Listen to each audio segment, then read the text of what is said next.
Hello friends, welcome to நறுமணம் channel. இன்றைக்கி நம்ம சேனலில் வெஜிடபிள் சமோசா ஈஸியாக குயிக்காக பண்ணக்கூடிய சமோசா தான் இப்போ நம்ம பண்ண போகிறோம். ஆரம்பிச்சிடலாமா ஃப்ரெண்ட்ஸ்? அதுக்கு நான் 1 கப் கோதுமை மாவு எடுத்திருக்கேன். இந்த கோதுமை மாவோட கொஞ்சம் உப்பு, 1 ஸ்பூன் ரவை. நான் ரவை எடிட்டிங்கில் கட் ஆகிடுச்சு, ரவை போடுறது நீங்கள் போட்டுக்கோங்க. கொஞ்சம் குக்கிங் ஆயில் போட்டு நல்லா அந்த மாவை பரட்டி விட்டுடலாம். கொஞ்சம் கொஞ்சமாக தண்ணி தெளித்து நல்லா ஒரு கெட்டியான பதத்துக்கு பிசைஞ்சு வச்சிடலாங்க. இந்த ரவை தான் நமக்கு இந்த சமோசாவுக்கு கிறிஸ்பு கொடுக்கும், அதனால தான் ரவை போட சொல்லியிருக்கேன். மாவு பிசைஞ்சு இது அப்படியே இருக்கட்டும். நம்ம இதுக்கு தேவையான அந்த வெஜிடபிள் மசாலாவை ரெடி பண்ணலாம். இப்போது இதுக்கு நான் ஒரு மீடியம் சைஸ் உருளைக்கிழங்கு, 1 கேரட்டு, கொஞ்சம் ஒரு 1/4 கப் பட்டாணி வேக வச்சுருக்கேன். அதை அப்படியே நான் மத்தில் போட்டு இப்போ மசிச்சுக்கிறேன். சும்மா லேசாக மசிச்சு விட்டுக்கலாம். ஸ்டவ் ஆன் பண்ணி ஒரு கடாய் வச்சுட்டு தேவையான அளவு எண்ணெயை ஊற்றிடலாம். இப்போது எண்ணெய் காஞ்சதும் கொஞ்சம் சோம்பு, ஒரு 1/4 ஸ்பூன் சோம்பு, ஒரு சின்ன துண்டு இஞ்சி, ஒரு 2-3 பல்லு பூண்டு, அதை நல்லா இடித்து வச்சுருக்கேங்க. அந்த காஞ்ச எண்ணெயில் அதை போட்டுடலாம். கொஞ்சம் கருவேப்பிலை, கொஞ்சம் லேசாக பச்சை வாசனை போட்டோம் வதக்கிக்கலாம். கொஞ்சம் வதங்கினதும் ஒரே ஒரு சின்ன சைஸ் ஆனியன் போட்டிருக்கேங்க. அதையும் நான் அரிஞ்சு வச்சதை போட்டு வதக்கிடலாம்.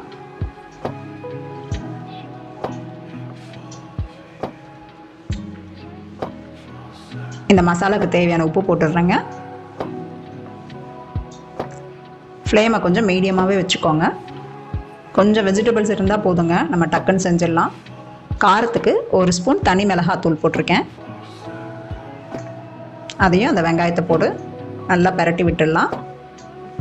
ரொம்ப டீப் ஃப்ரையெல்லாம் ஆகணும்னு இல்லைங்க, ஒரு பாதி அளவு வதங்கினவே நம்ம காரம் சேர்த்துடலாம்.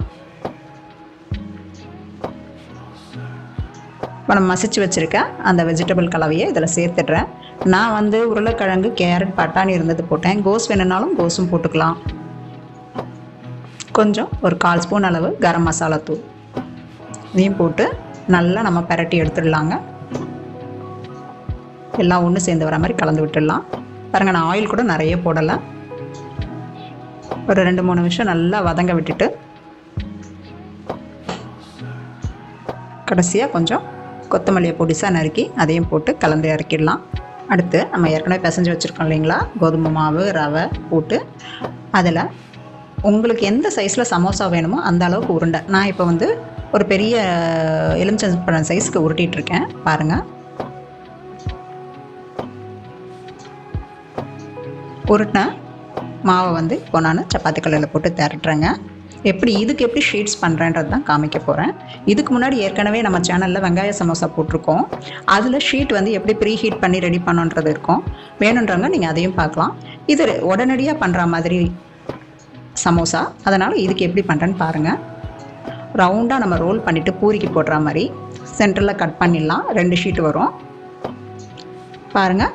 அப்படியே கோன் ஷேப் கொண்டு வந்துடணும்.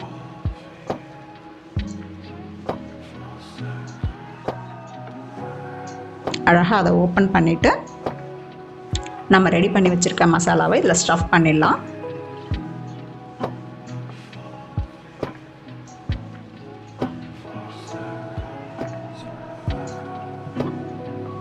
நல்லா ஈவினிங்கில் டீ போட்டுட்டு இந்த சமோசாவை ரெடி பண்ணி சாப்பிட்டோன்னா சூப்பராக இருக்குங்க. பாருங்கள், அந்த 2 சைடும் அப்படியே நம்ம அமுக்கி சீல் பண்ணிடலாம். அவ்வளோதான்.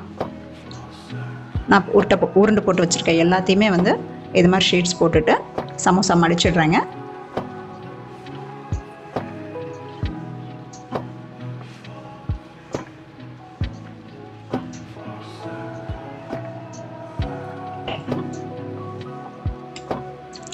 பாருங்கள், நான் இன்னொரு ஷீட்டையும் மடித்து காமிக்கிறேன். இந்த ஹாஃப் சர்க்கிளாக இருக்கிறத அப்படியே கோன் ஷேப்புக்கு மடிச்சிடணும்.